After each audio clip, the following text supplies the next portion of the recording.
মোটামুটি রাত এখন আমাদের এখানে রাত 11টার দিকে আমরা আসছি এখানে আসলে গরু ট্রিটমেন্ট দিতে।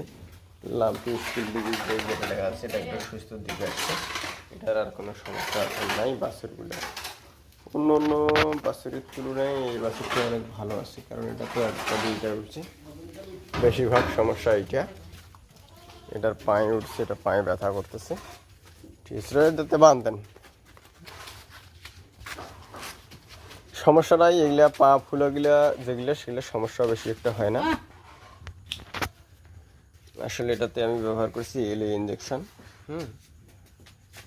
আর হচ্ছে আপনার ফ্লুক্সিন ব্যথার জন্য, আর হচ্ছে অ্যান্টিহিস্টামিন, আর কোনো কিছু না। খাওয়ার জন্য প্যারাসিটামল, এই ট্রিটমেন্ট।